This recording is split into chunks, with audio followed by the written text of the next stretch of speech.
Villain Enterprises.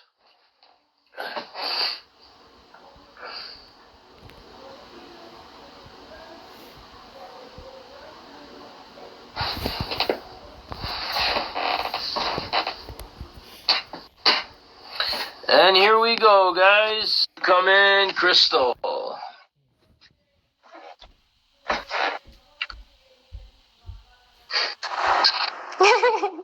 How are you? Hi. Very hot. Very hot. The temperature here in the Philippines is quite, I don't know the right word, blistering. Wow. So good morning, everyone. Here's the morning. It is a 12-hour difference. Our guest is Crystal from the Philippines. We're going to dive into an exclusive interview with her. I want to thank you for taking your time out of your day to join us. So I appreciate that. If you want to say hi to everybody at home. Hi, everyone. Thank you for tuning in to the live stream. I hope you guys enjoy the rest of the interview. They will. Awesome. So let's jump right into it. What have you been doing to keep busy during the quarantine? I just been working out and then playing Call of Duty. Call of Duty, eh? You're a Call of Duty. I know that too. You on PlayStation or Xbox? Mobile. Mobile, eh? I hear a lot of good things about mobile. You go on Warzone, you go on regular. Can you play regular on mobile? In regular we have like a battle royale and the multiplayer, so it's quite nice because like there are some maps, for example, Crash, I think, on Modern Warfare. It's also on mobile, so like it's actually so cool to see like the difference. So I'm on PlayStation, but I play cross-platform with computers because my buddy's a big gamer. But this ain't about him or me. So Call of Duty, that's awesome. What else you been doing during quarantine? Working out, Call of Duty? I'm being pestered by my cats all the time. Yeah, it seems like animals are a little confused with what's going on, especially in the wild as well. They're all coming out, which is great for nature. So that's awesome. Let's move on. Pardon me? My cats aren't used to me and my mom just being home all the time. So like they're like, person. So like whenever I'm doing like my workouts, my cat will be like, if I'm planking for like, a minute, I'm planking there, right? Trying to be serious, trying to hold it. But then my cat would crawl under me. And she would lay there. And I'm just like... difficult. Yeah, and also her tail would be like, swinging around. So like it's tickling my stomach. And I'm just like... That is awesome. Animals, right? They're so lovable and they bring so much spontaneous stuff to us. It's crazy. I love it. So how did you start wrestling? Let's dive into your wrestling career a bit. How did you start? How did I start? Actually, the start was like, I've always wanted to wrestle since I was a kid, but when I started, it was actually just a joke between me and my buddies at college. Okay. We were like, one of my friends was saying that I heard that there's going to be a new promotion here in the Philippines. They're going to start out this new like wrestling school, and then hopefully, blah, blah, blah, blah, blah. And then like me and my other guy friends who, during at lunchtime, we would be like, oh, did you see the new WWE stuff? And it's like, did you see like the Shield breakup and stuff like that? And so like, we're those type of nerds in the cafeteria just geeking out about wrestling. So we decided to like try out for PWR. Okay. And then basically your tryout is like send like a 15-second video or 30-second video saying who you are, what do you have athletic background, and why should we accept you? And my bit was like, I am Vernice Gabriel. I am, at the time I was, I think, 20, like, or 21, something like that. I'm 21 years old. I used to do taekwondo and cheerleading, and then you should accept me because I'm a girl. And then I got accepted.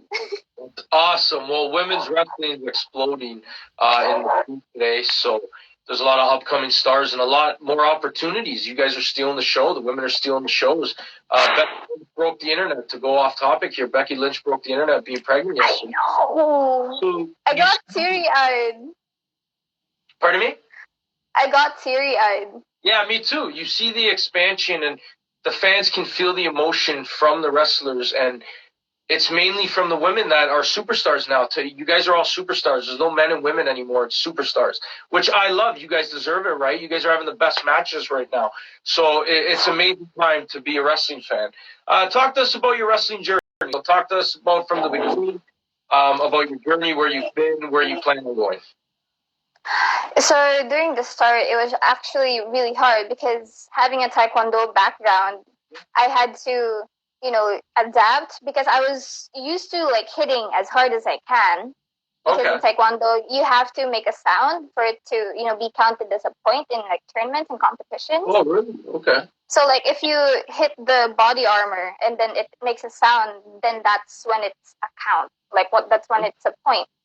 But then if it doesn't make a sound, it's just like, nothing happened. So I'm used to really hitting hard. And in wrestling, I'm sorry, I'm going to break a bit of kayfabe, but you can't really do that because you have to, you can't knock the person out. You have to move on to the match.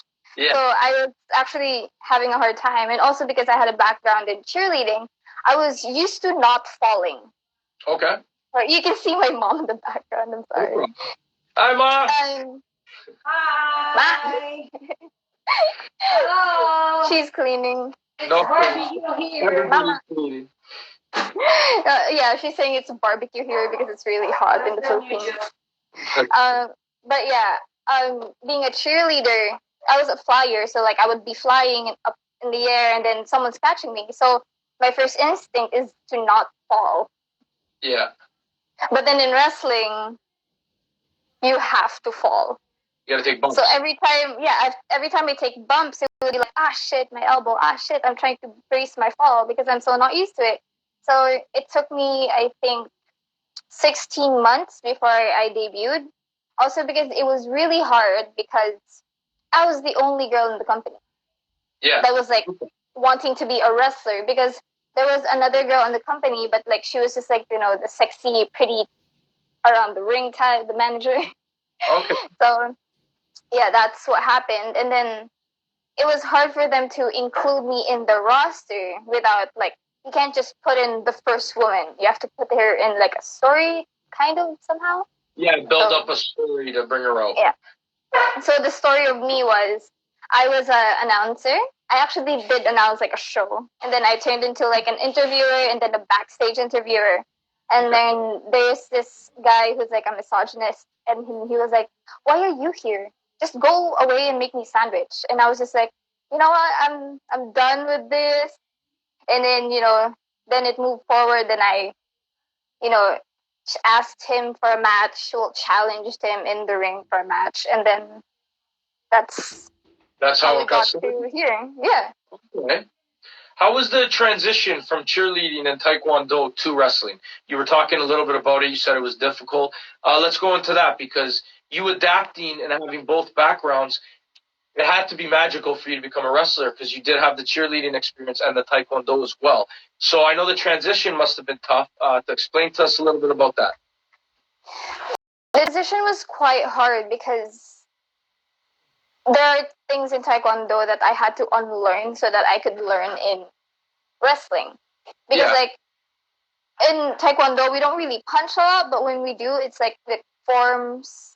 It's like you have to like just like punch like. It's not even like, because in wrestling, you have to make everything big. So you have to like wind it up and then like punch like that. But in Taekwondo, it's like, it's just straight up, just punch as you can, Just straight up. Yeah. It's just like, because punches in Taekwondo isn't really allowed because it's more of a kicking martial art. So like, we normally only punch to push away the opponent. It's not even a punch, it's more like a push. So like, push like that. But in wrestling, I had to like stop learning this. Like, I don't know if you can see, I'm just doing the motion of me punching.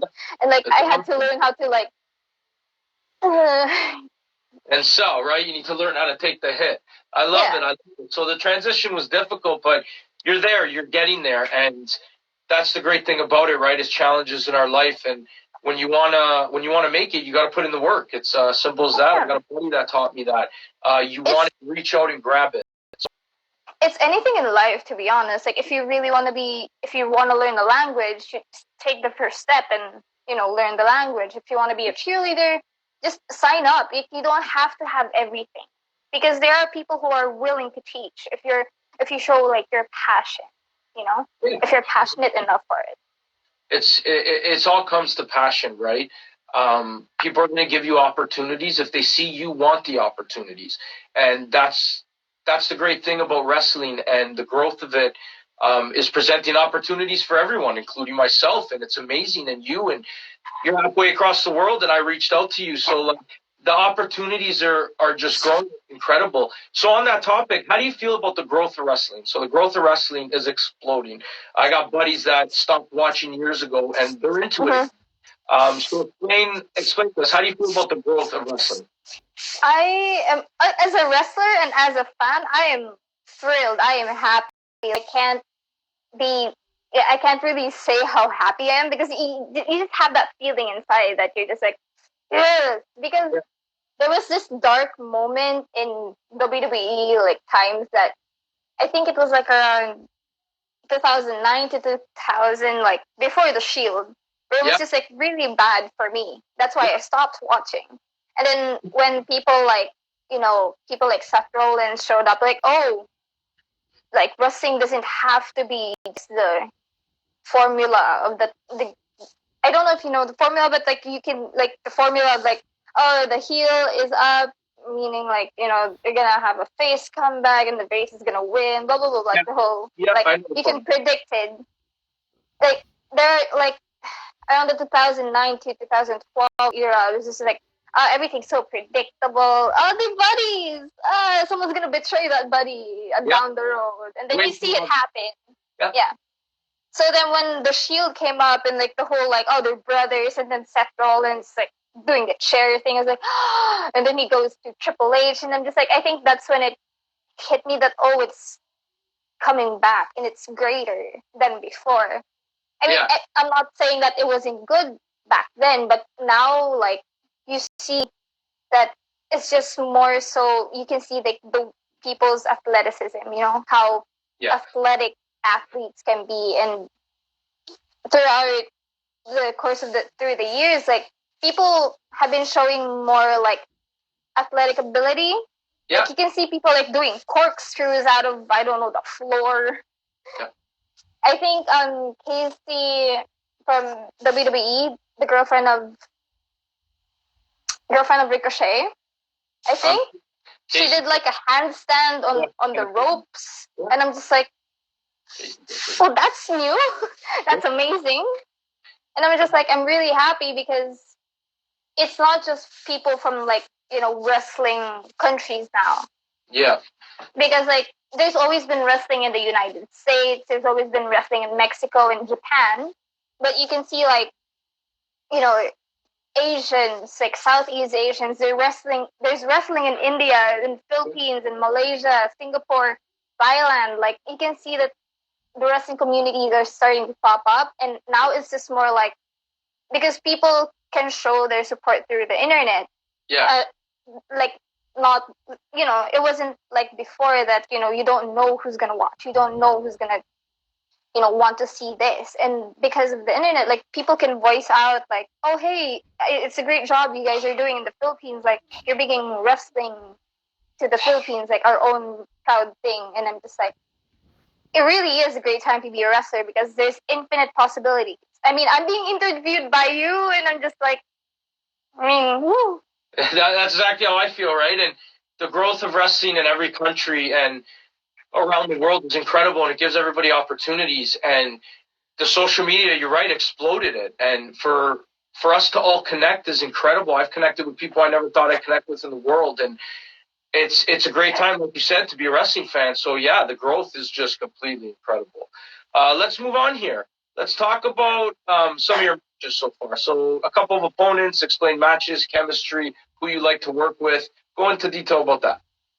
I think I've faced like Emi Sakura from Okay. Gatoh Japan / AEW, Okay. which was like actually I want to tell that story because it was such Okay. like a rushed thing because we had Maza-san. I can't pronounce his full name. I'm sorry. Maza-san from I love DDT. Yeah. Maza-san from DDT was gonna come down to the Philippines with his friend, and they were gonna have a match, like a tag team match with our like other Filipino guys. Okay. And then very last minute, like I think a week before or like a few days before the actual, the actual flight. Oh hey, Emi Sakura is gonna come with us. Who is she gonna have a match with? And they all panicked, and because like for that event, I was supposed to be in the Path of Gold, which is like a Royal Rumble type of event here in the Philippines. Like I was supposed to be part of that. They pulled me out real quick, and then I'm gonna face like the legendary Joshi. That's amazing. Sakura-san, and I'm just like, and then they told me, and I was just like, wait, what? Because in my head, I was already like planning the spots that I wanted to do in the Rumble, the Path of Gold, like how I'm gonna be eliminated, like all the things that I wanted to do because I wanted to do like Hurricane Ranas and Satellite DDTs, but then they were like, no, that's not what you're gonna do anymore. You're gonna face the legendary Sakura-san, and I'm just like, okay. That's amazing. So, That's an incredible opportunity. So, and then like a lot of people said that it turned out to be like the greatest match of my life. And I actually cried in the ring, like after it all happened, because it was a very short match. Like we had, like they gave us like 15 minutes. You can do anything you want in 15 minutes. Yep. And we ended up just making it like an 8-minute match. But like that 8 minutes, it was just like, bam, bam, bam, bam, bam. There was like no dead, there's like, the heat wasn't there. Like it was just like constant exchange of like offense from both of us, that it was just, it was action packed. And by the end of it, when Sakura-san hit the moonsault and pinned me 1, 2, 3, like everyone, they gave us a standing ovation. That's amazing. And then they were just like clapping and clapping. And then,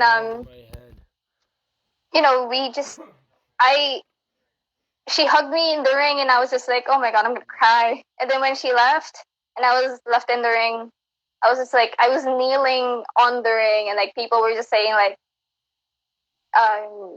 you deserve it or something. I forgot what they chanted, but like it's probably they were just like, they were just chanting so hard, and I was just like, oh my God. And then I started crying, and then I had to hide my tears because I just got finished off. But then I was just crying, and like when I got back to the backstage area, people started hugging me. Like my close wrestling friends started hugging me. Like, you did a good job. We're so proud of you.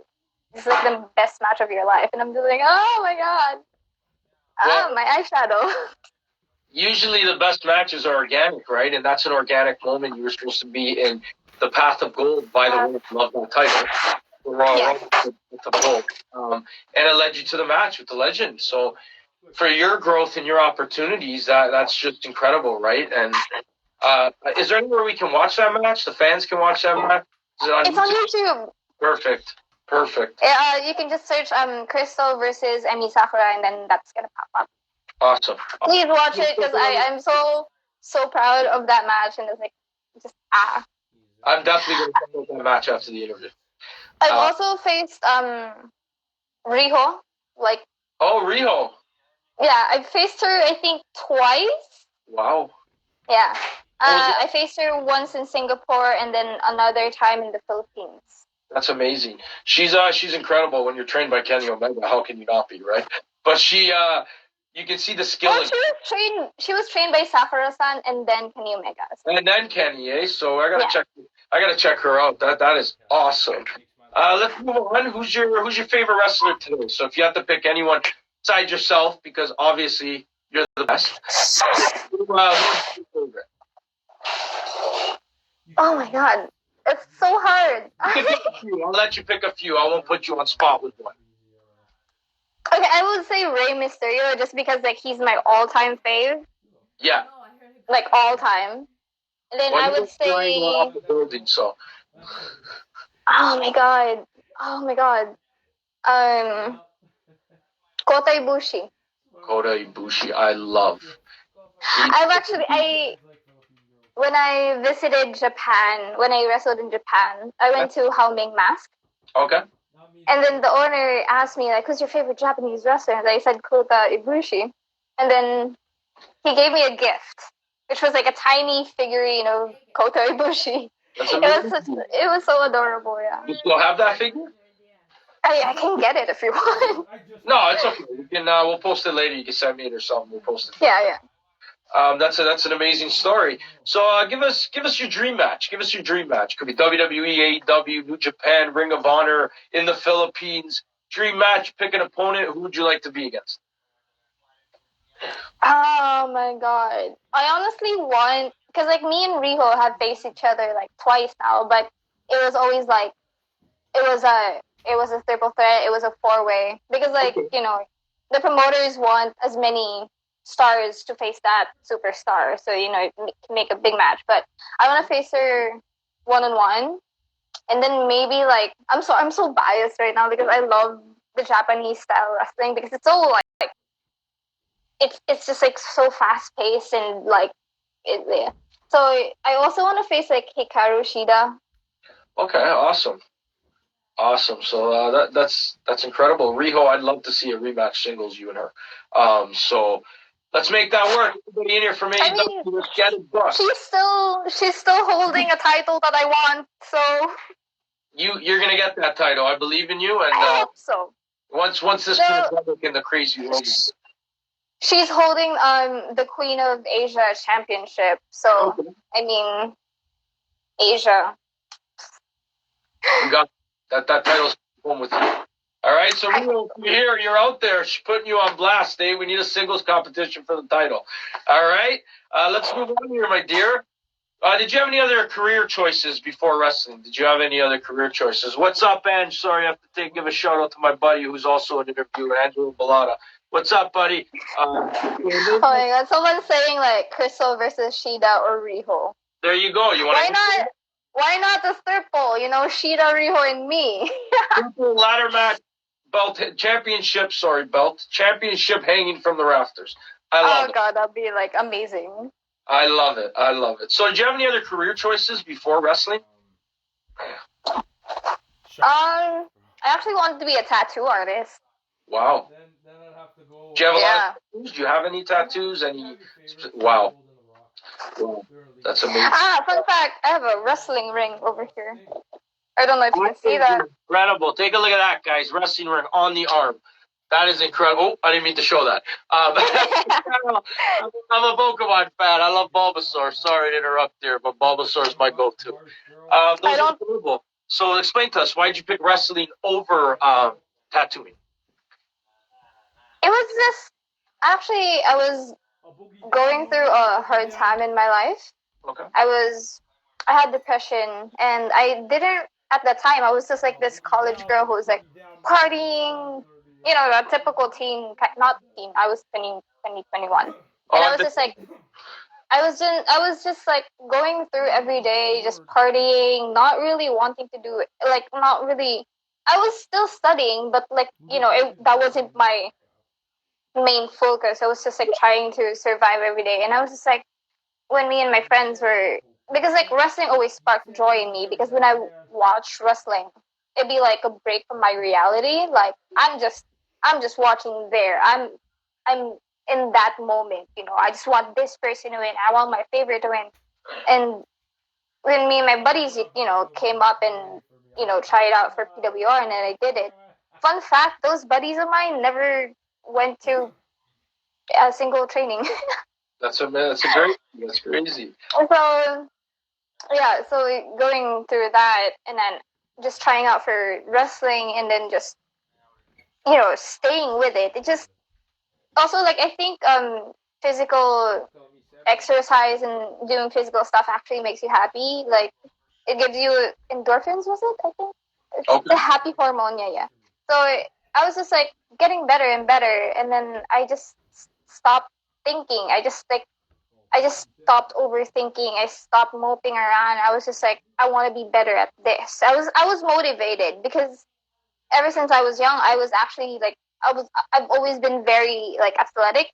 Yeah. So, like I did a bit of gymnastics when I was young, ballet. I had like 6 years of swimming training, like 5 years of taekwondo, cheerleading for like 2 years, and then I didn't have anything to do because like in college you don't, and I was in an art school, so it wasn't like a big, the university with cheerleading and anything like that. So I was just like going to classes, not doing anything physical. So I wanted to do something with my body, like, because I've been so used to just like being athletic and doing a sport.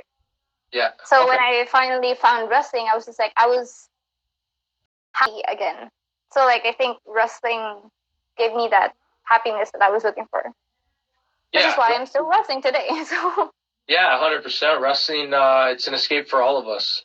Not to go into detail, but I've been there a few years ago. I didn't know what I wanted to do, and I do have a job, a full-time job, but the pandemic, as bad as it is, and it helped me get here to do interviews with wrestlers. And I'll be honest with you, a secret of mine, I always wanted to be a wrestler. I think my time's passed. I'm 33, and I love doing interviews, and I love announcing, and I never saw me going that way. So, like you said, you don't know. You find what you love, and it gets you out of a hole quick. Yeah. And, sorry, I'm Italian. I speak with my hands. It's okay. And it brings us all together, right? And people out there, quickly, if you're depressed or anything, anxiety, reach out to people. We're all here. We've all been through it. So you can even reach out to me. I'm here for you guys. Just a little promo there for the people that are in the closet, because we've both been there, all right? So one of our last questions, what's next? What's next for Gabriel? Crystal, what's next for you? Actually, I wanted to move to Japan. Okay. You hear that a lot today. Sorry to cut you off. All you wrestlers, the independent wrestlers, and I love it, want to go to Japan. So it's amazing. Because okay, so the thing is, here in the Philippines, we can't find like a place to put our ring in, because like most places that are big have low ceilings, or like places that, because like our ring is like 16 feet tall, because like the pole on the side is like taller than the ring. The ropes. Yeah. So we can't find a space that's big enough. So we rent out like this boxing ring every Sunday, and like we only get trainings on Sundays. Well, now we don't get training at all, but before we would only get training by Sundays, and like I've been training for almost 5 years. I think more, maybe 6. I don't know time anymore. It just passes so fast. Yeah, I know. I was just like, remember yesterday I was like trying out. I couldn't even do a proper front roll. Anyways, stuff like that. So we can only like do training once a week, and I realized that there was someone. Like, I met a girl in Japan that she's only been like wrestling for 6 months, and like she's already have like the basics. She's already graduated like to the show. She's already having her shows, even though she's been only wrestling for 6 months now. And I realized that because like they can have training at least like 3 or 4 times a week. Yeah. Because of the wrestling companies in Japan. Like you have there's so many in Japan. There's Gatomu, DDT, Ice Ribbon, Stardom, etc., etc., etc. And like you can get as much training. Like you can get, for me, like monthly, I would get at least 3 trainings in. Yeah. Because normally the other Sunday of the month we have our show, so like 3 trainings per, like, okay, so basically what I can do in a month, they can do in a week. Wow. So you do stuff at home though, right? So I know it's different than being at the training facility, but you still keep in shape at home and do your own stuff there. Yeah, but like, you don't really want to roll on the floor. I know. You can't really bump on the floor. I can't really run the ropes because there aren't any ropes to run. Even if I want to practice, like, because I do my finisher is a split leg drop from the top turnbuckle. Yeah. I call it the Queen's Guillotine. Like, if I want to do that, I can't really do that here at home.